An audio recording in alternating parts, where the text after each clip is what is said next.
Hi, I'm Jacob Gallucci, and today I'd like to talk about the first Chicago Cubs game that I went to. But before I get into that, I actually went to the second location of Kuma's Corner yesterday. It's called Kuma's 2. It's on Diversey between Clark and Halsted, and it's really a nice place. They just opened back on February 12th, and it's really I think it's better than the original location because it's a little bigger and there's more space in there too. And the music's loud, yes, but there wasn't that big of a crowd. I mean, I went there at around 2 p.m. yesterday, so I mean there were a few people at the bar and about four tables in the place with people, and it was fast. I got in and out of the place within probably about half an hour or so. I got the Mastodon burger. The Mastodon burger has fried onions on it and barbecue sauce. It's really good. It was really good, and they have their own fries, their own homemade fries. They're very good too. And I didn't get any drinks. I don't drink too much. I usually just get water, but I just got water yesterday, and it's really a nice place. I think it's better than the original one. It's a lot easier to get to, definitely.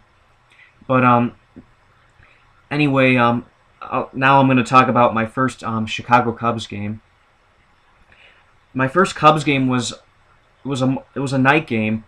It was on Monday, July 14th, 1997. 1997. I was 9 years old at the time, and 1997 was the year that a lot of Cub fans will remember as the year that they started 0-14.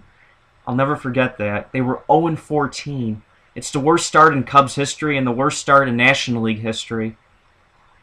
The worst start in American League history occurred in 1988 when the Baltimore Orioles went 0-21. They started the year 0-21, and their first win came on April 29th of that year against the White Sox. Yes, the Chicago White Sox. The Orioles beat them that night 9-0. The Cubs didn't win their first game till April 20th. It was the second game of a doubleheader against the New York Mets. The Cubs won that game 4-3, and the game was at Shea Stadium. And the Cubs ended that year 68-94, which they were awful that year. God, they were awful. It's hard to believe too because they had players like Sammy Sosa, Mark Grace, Ryan Sandberg, Sean Dunston. They had some good players on that team. They really did, but their pitching was awful that year. I mean, some of the pitchers for the Cubs that year were Kevin Foster, Steve Traxel, Frank Castillo. I want to say Kevin Tapani was on that team that year too, and they had Terry Adams in the bullpen, Turk Wendell, and Mel Rojas was the closer. He was awful. Rojas sucked. He really did. And that game on July 14th was against the Houston Astros, and the attendance that night was 27,803. It was a game in July, and that was the attendance at Wrigley Field that night. The stadium wasn't even three-quarters filled that night.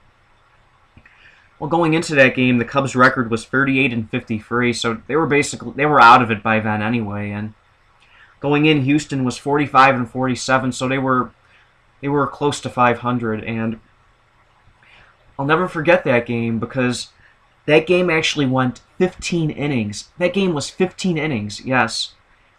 I didn't stay for the whole game.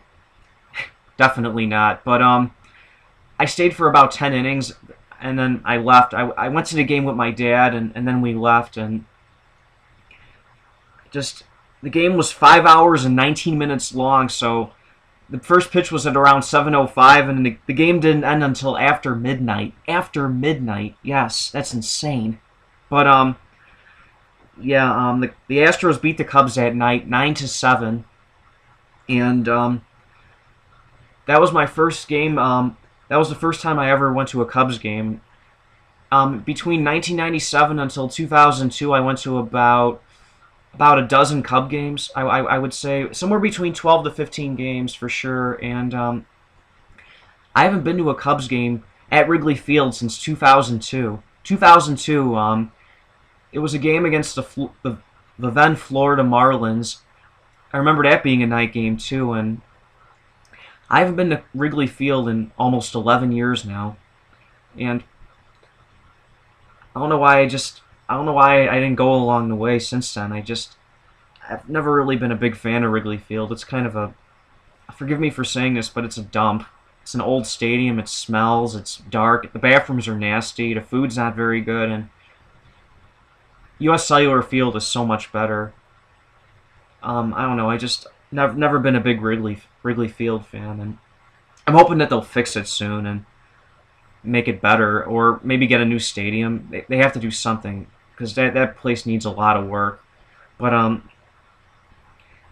yeah, I mean, one day I'm actually thinking about going to a Cubs game, but not this year because they're gonna be bad this year. They're gonna be awful this year. Not as bad as last year, but they'll be bad this year. They won't be any good at least till probably maybe 2015. So I'm probably gonna wait until then to go to another Cubs game at Wrigley Field.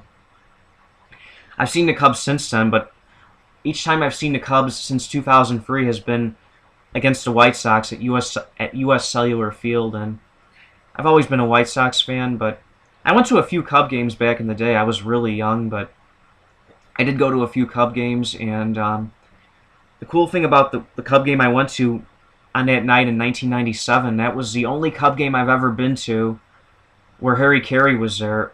It's the one game I went to where Harry Carey was alive. Every Cub game I went to after that, it was after Harry Carey had died. He died in February of 1998, so at least I had a chance to hear Harry Carey sing "Take Me Out to the Ball Game" once. I mean, that was cool.